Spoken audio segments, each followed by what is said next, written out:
Alrighty, these We the People News. This is going to be part two. Okay, no probable cause. Where the hell is it?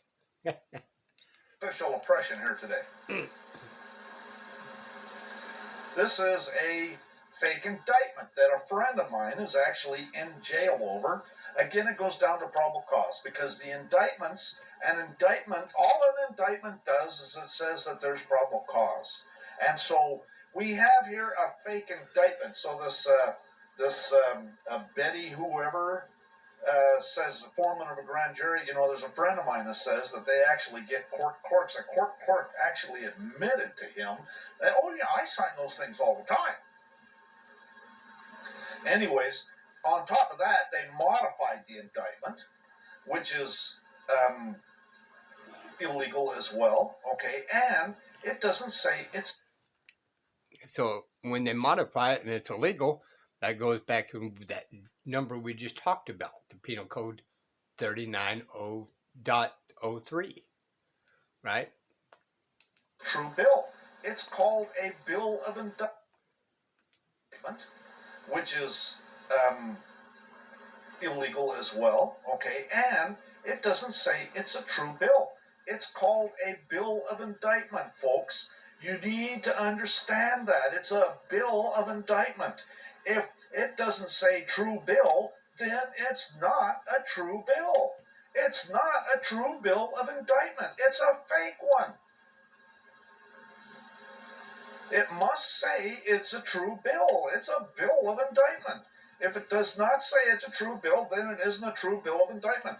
It must be signed by the county attorney. Look at that. This one isn't even signed by and this guy went to jail. He's still there. He's actually going to win on his appeal, but meanwhile, he's still there. He's probably going to get millions of them. Must be signed by a county attorney, must be signed by the grand jury foreperson, okay? So that one looks like some foreperson on a grand jury, but it's not signed by the county attorney. It's been modified. It's not an indictment. It's a fake indictment. Matter of fact, I'd like to find out if I'm going to encourage this guy once we get his butt out of there to find out who did this, because that's fraud. We can go after them and fix their wagon, get them some free room and board. Anyway, we're going to stop right there. Okay. So my understanding by the statutes, so we're clear in Texas, right? Criminal Code 14, 15, 16. Okay. Taken directly to the magistrate before jail. I know you guys are going to argue with me, but you have to read the whole statute. You got to read this statute. You got to get this statute. You got to put these statutes together. It's a crosswords puzzle, y'all. You have to. They go by a perfectly straight line to make it easier on themselves. And while they're doing it in the process, they are ignoring the law, putting your butt in jail way too fast, way too easy, and everybody, innocent people, are sitting in jail all the time. Okay? Backing up for a second, once you go to there, they got the judge or magistrate has got 24 hours, not this 48, not 72, by the statute, 24 hours. Send it to the clerk. The clerk is supposed to send it to the grand jury in the clerk statute, okay, not the prosecutor. Okay, Texas is a little weird, I guess. I don't know about other states, and we've been doing it backwards anyway, according to the statutes. So, ignoring Criminal Code 14, 15, 16, the judge is not doing it in a good manner way, or the proper way by law and by statute. Supposed to send it to the clerk, the county clerk, or whatever clerk there is in that particular case. The clerk sends it to the grand jury, not the prosecutor, not the DA, but the clerk sends it to the grand jury. And I don't know why that is, but it is what it is. Then, like he said, it's supposed to be a true bill. It's supposed to be the bill, indictment. Most states, I believe they call it a true bill, but it's a bill of indictment. So that indictment was actually incorrect. But I think he kind of mispronounced that one section. Of course, this video is 5 years ago. He may have learned something different. But yeah, the statute is the crap they do to confuse everybody. And we move on. Here's another fake indictment.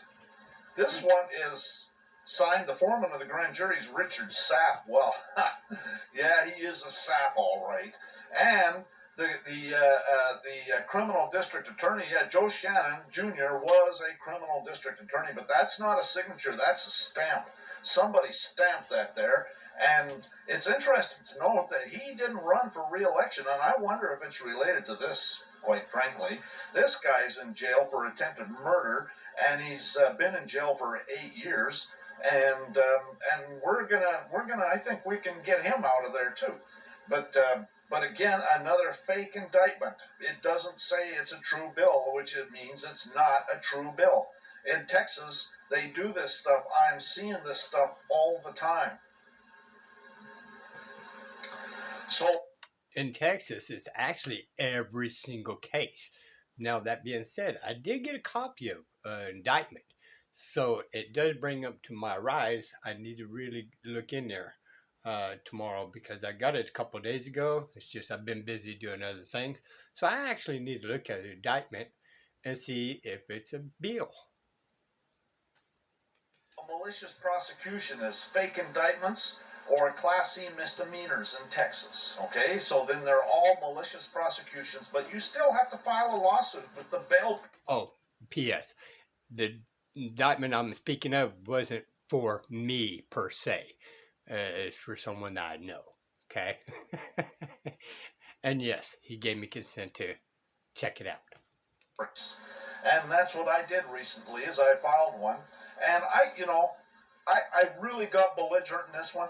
I called them judicial whores. That's why it was so long, quite frankly. And that's one of the things I said in here is I said, if any of the... Now, when you do some of these paperwork, you got to put key words in there, right? Because you want to verify the judge actually read it. And they don't read it. So you understood that I went in there and called you a whore. Or, a criminal, a tyrant, or whatever, right? You got to put these magical words in there every so often.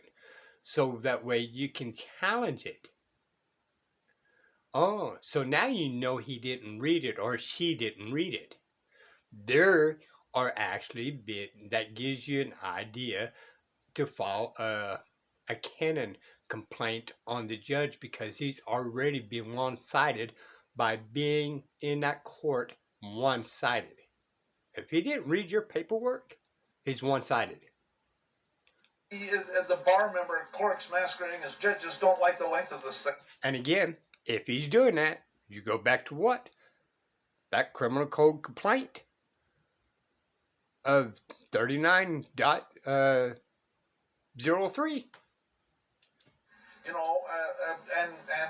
You would like to see it smaller. Well, you're the ones that make up the rules that if I don't say it, that it's not said. And so therefore, if you have a problem with the length of this thing, take a look in the mirror. Anyways, yeah, don't get me going. So what I did is I went... And I heard a lot of people, and he breaks up a very good part, because I heard things that people said it was their pleadings or whatever was too long. But in order to do appeals and all that, it has to be direct. And if there's 400 pages of all these things that was against you, well, silence is acquiescence, and you tacitly agree to their terms of the lower courts. So they said, well, you need to shorten it. No, this is everything that's been done to me. This is the reason why I'm here today to appeal this. It's your fault.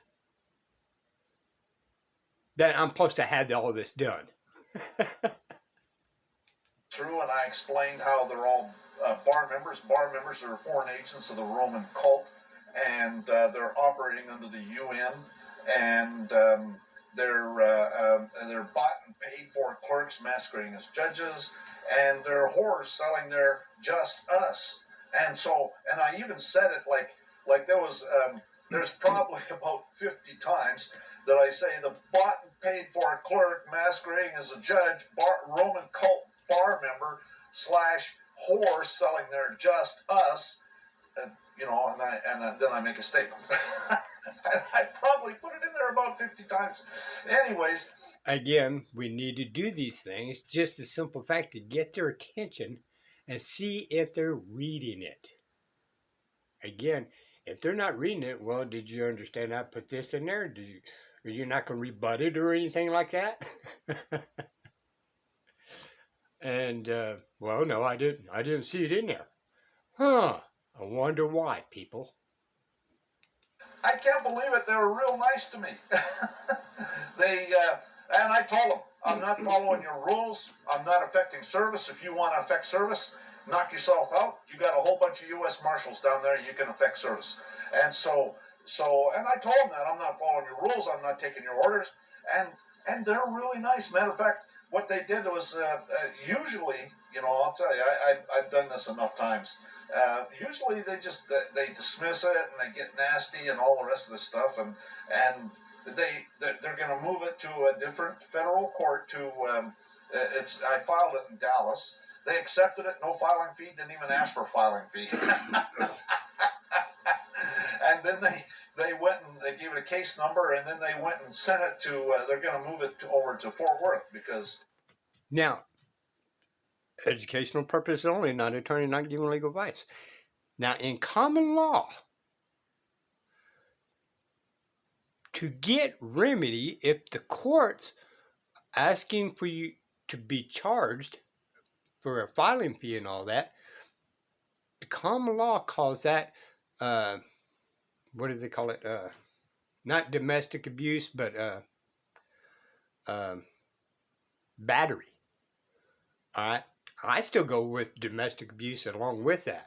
All right. They call them battery and domestic abuse because we have a right to access a court. Our right cannot be turned into a privilege. Now, they can charge Walmart. They can charge Joe Shack of a corporation, but they're not to charge men and women because it's a right to access the court to get some form of remedy, which goes back into the person. Since you're a legal person, you got privileges and not rights. So you thinking you walk in that court as a person and you have rights? No, it's a privilege.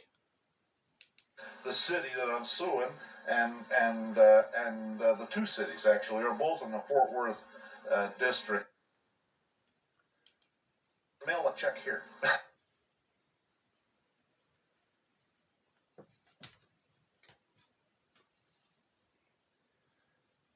I don't know what's going on with this.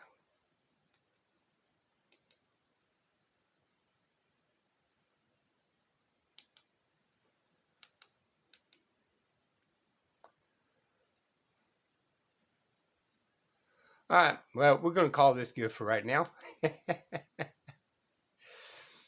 Anywho, again, people, I'm not an attorney. I don't do this for a living. It's educational purposes only. Never just look straight forward. Always look around you. Be able to protect yourself by any means necessary. Okay? Just think outside the box. Okay? That's all you have to do. Never answer questions, but always ask questions. All right? Well, you're speeding. Why did you pull me over? Oh, you presume I'm a driver. Stuff like that. Just saying. Are you presuming I'm a driver? Is it possible I'm a traveler. Ask questions. Do you know how fast are you going?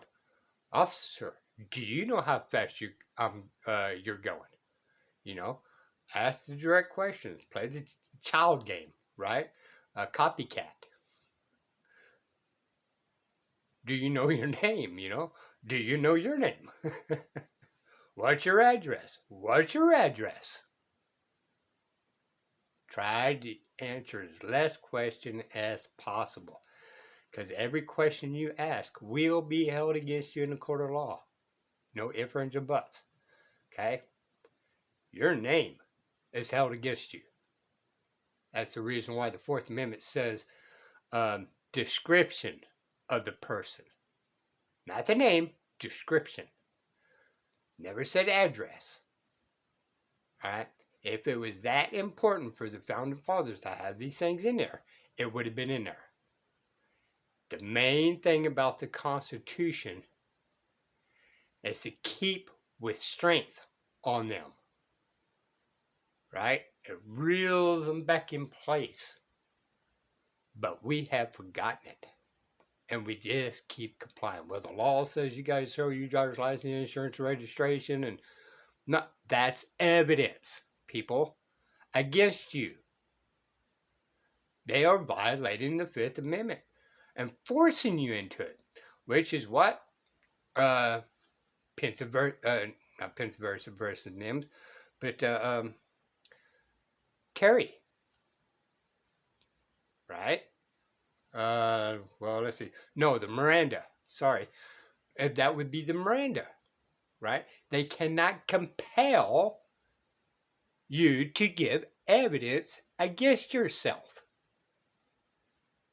and yet that's exactly what they're doing, and the states are helping them. Well, I know that you don't need this,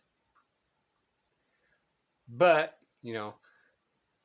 you're compelled to give evidence against yourself because we made it a law to violate the Constitution. Just saying. Not an attorney. Diesel We the People. Diesel We the People News. Bye, y'all.